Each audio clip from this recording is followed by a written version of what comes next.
selamat datang kembali di channel Manggu Media. Hari ini kita akan membahas topik yang sedang ramai diperbincangkan, RUU TNI 2025. Rancangan undang-undang ini resmi disahkan pada 20 Maret 2025, tapi malah memicu gelombang protes dan tagar tolak RUU TNI yang viral di X. Apa sih yang bikin RUU ini kontroversial? Apakah ini langkah modernisasi militer atau justru ancaman buat demokrasi kita? Yuk kita bedah bareng-bareng dari berbagai sudut pandang, hukum, sosial, sampai berita viral yang bikin heboh.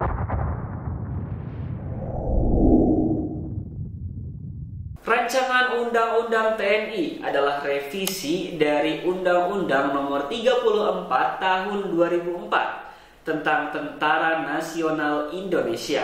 Tujuannya mulia, menyesuaikan peran TNI dengan ancaman modern seperti perang cyber dan perang hibrida, sekaligus meningkatkan kesejahteraan prajurit. Misalnya ada jaminan sosial dan perpanjangan usia pensiun. Kedengarannya bagus kan? Tapi tunggu dulu. RUU ini disahkan pada tanggal 20 Maret 2025 oleh DPR. Dan ternyata ada pasal-pasal yang bikin semua orang khawatir.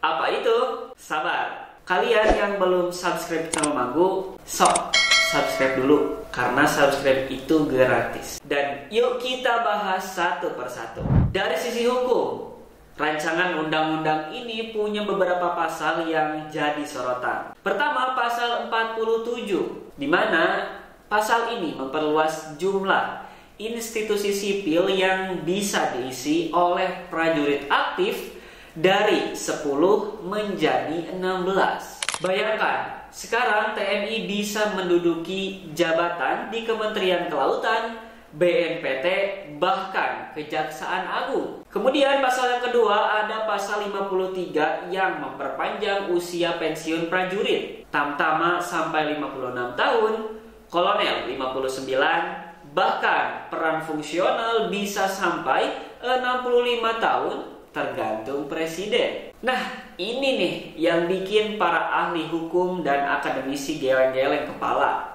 Mereka bilang ini bisa melanggar pasal 30 Undang-Undang Dasar 1945 soal supremasi sipil atas militer. Organisasi seperti Amnesty International Indonesia bilang RUU ini beresiko membangkitkan dui fungsi TNI, yaitu sesuatu yang udah pernah kita hapus pasca reformasi 1998. Apa itu dui fungsi? Sederhananya, pada zaman Orde Baru, TNI nggak cuma jaga pertahanan, tapi juga ikut politik dan pemerintahan. Kalau ini balik lagi, demokrasi kita bisa mundur. Reaksi publik luar biasa.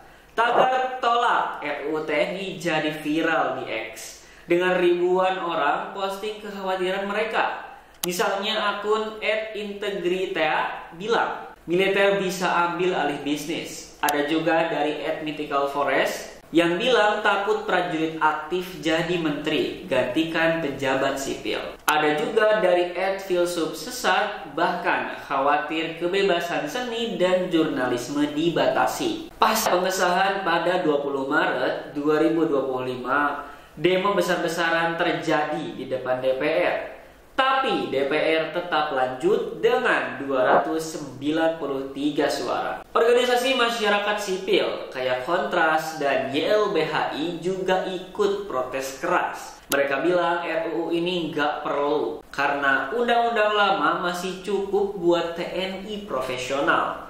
Mereka juga curiga karena prosesnya tertutup, yaitu rapat di Hotel Fairmont pada 14 hingga 15 Maret. Enggak melibatkan publik. Bahkan ada laporan kantor Kontras didatangi tamu misterius setelah kritik rancangan undang-undang ini. Bikin merinding ya. Kemudian kontroversi terbesarnya apa? Proses pengesahan yang gak transparan.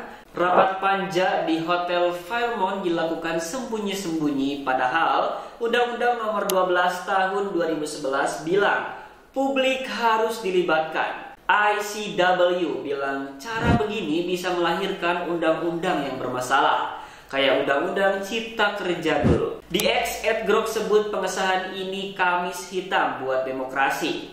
@queerblacksmith minta kita buat enggak diam. Jadi rancangan undang-undang TNI 2025 ini punya dua sisi. Di satu sisi mau modernisasi militer dan jaga keamanan nasional, tapi di sisi lain ancam demokrasi dan supremasi sipil yang kita perjuangin sejak reformasi. Meski sudah disahkan, penolakan publik masihlah kuat. Apa artinya buat kita? Ini jadi pengingat legislasi harus transparan dan melibatkan rakyat. Kalian pikir apa? Tulis di kolom komentar di bawah. Apakah rancangan undang-undang ini langkah maju atau mundur untuk Indonesia? Jangan lupa like, subscribe, dan tekan lonceng biar enggak ketinggalan konten edukatif lainnya dari Manggu Media. Sampai jumpa di video berikutnya. Kalau ada pembahasan Manggu yang keliru, jangan lupa untuk kasih koreksi, kritik, dan saran di kolom komentar ya. Dan sampai jumpa lagi di video selanjutnya.